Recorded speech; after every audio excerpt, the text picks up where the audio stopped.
was a professional musician from 15 till about 25. During that time, I took up photography as a hobby. I mean, I read every book and magazine I could get my hands on, and from the beginning, I was interested in photojournalism in particular. You know, I grew up in the Vietnam era, so I'd seen pictures of the My Lai massacre in Life magazine, and I identified with, you know, images in the Sun Herald back then. I guess I always had an understanding of what photojournalism was, so I thought that was the most important style of photography you could take on. My heroes were the likes of Don McCullough, Robert Capa, you know, the great war photographers. So I kind of sold my guitars, jumped on a plane, backpacked through Europe a little bit, then headed to the Middle East. I was 25, so it's quite a late start, in fact, for a change of career. Doesn't seem like a late start now looking back on it, but at the time it seemed like a late start. You know, most photographers started in their teens, and I was in my mid-20s. You know, started getting serious about the type of photographs I wanted to take. You know, refining my craft, I guess, trying to get better at it. I made friends with some decent photographers, and you know, you gradually pick up and learn from your peers. The more I did it, the better I got. Like any craft, the more practice you have, the better you get at it.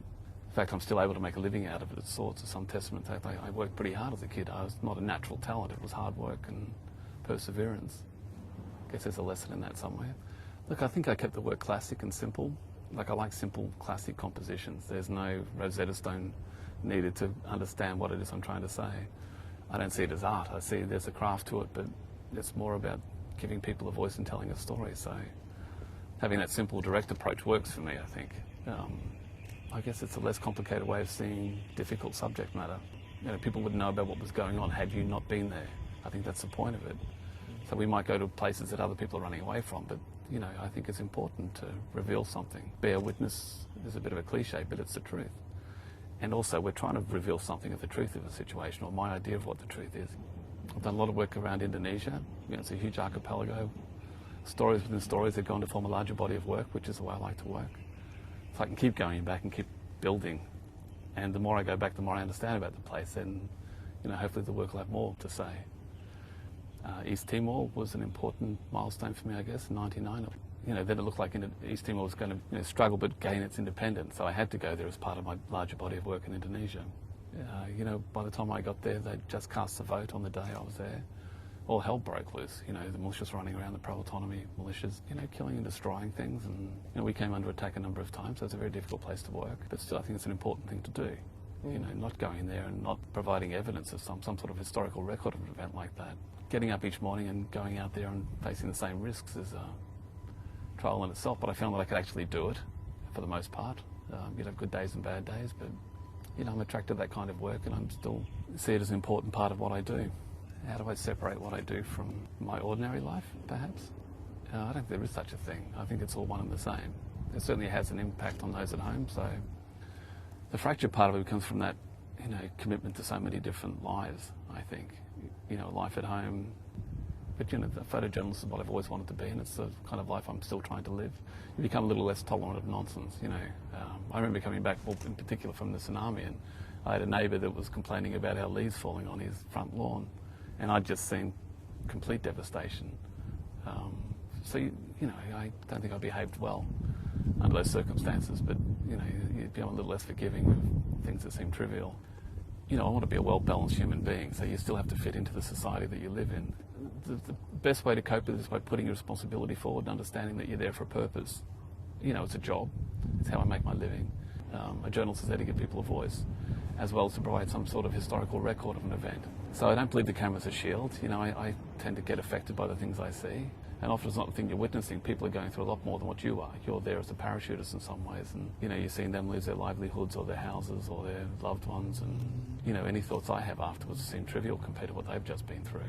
You know, I don't know anything else. I have the odd fantasy of playing in a cafe with a guitar again, but bottom line, I'd still miss that world. So I see an interesting story. I want to be part of historical events.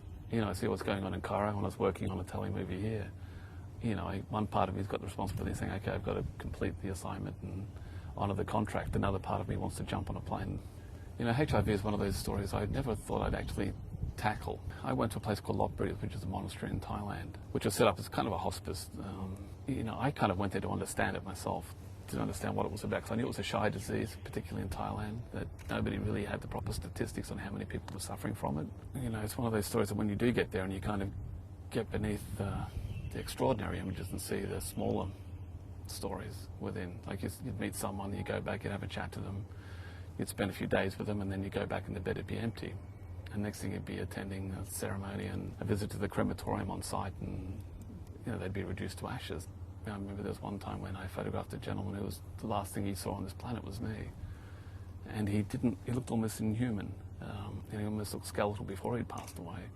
Then the nurse was going through his belongings and opened up this wallet, and I was photographing her as she was opening the wallet, and there'd be a photograph of him as a very good-looking young man with a wife and a child, and she cleaned the body, put some talcum powder on it, covered it in a sheet, and then laid this, it's almost like this little homage to his humanity, which I hadn't seen before he died. Much the same thing as last year when I went to Vietnam to do something on Agent Orange. I was reading something about plutonium poisoning in Iraq, from spent ammunition, and some of the side effects were very reminiscent of that people had suffered under, the dropping of Agent Orange and defoliants, even though the events themselves were such a long time ago. Rediscover a story that hasn't gone away. These people were still dealing with the effects of that war, so they're not just distant memory for them. They're something they have to deal with every time they get up and have to bathe their child or help feed them. Children are still being born with defects from a war that was a past generation. You do something a little bit different, people want to know about it, and they'll put you on some sort of stage or pedestal and ask you to deliver and talk about what you're doing. It could seem obscene at times. You'd be invited to become part of an exhibition, everyone would be drinking wine in front of the photographs, and you'd be looking at those images yourself and remembering exactly who those people were and the smells and what it felt like to be there and to witness such things. And then, your first desire is not to run away, but to run back to that. So I guess, in some ways, you think you are capable of dealing with what it is you're doing, but then that's where that bungee cord that drags you back to that kind of lifestyle comes from.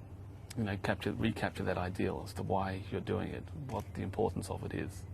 I've developed a craft to actually deliver a powerful image, I think. The craft helps, that's your technique. I'm still happy to be doing what I do. I think it's an interesting time to be a photojournalist because things have shifted. We can't rely on the old mediums anymore. We've got to rethink what we do, and it's a world of multimedia and iPhone applications and iPad applications, and I still think it's good to have like-minded people around you to sit there and share ideas with. But ultimately, I've got a way of making a living now. I work in the film industry occasionally and doing production stills, and that gives me some income. Then when I finish that, first thing I think about is going back and spending some time with my son, Luke. Then the next thing is to go back in the field and do some stories that mean something to me and then hopefully to others. Still want to live the life of the photojournalist somehow. Might look a little bit older and a few more lines and a bit more grey, but it's a brave new world again.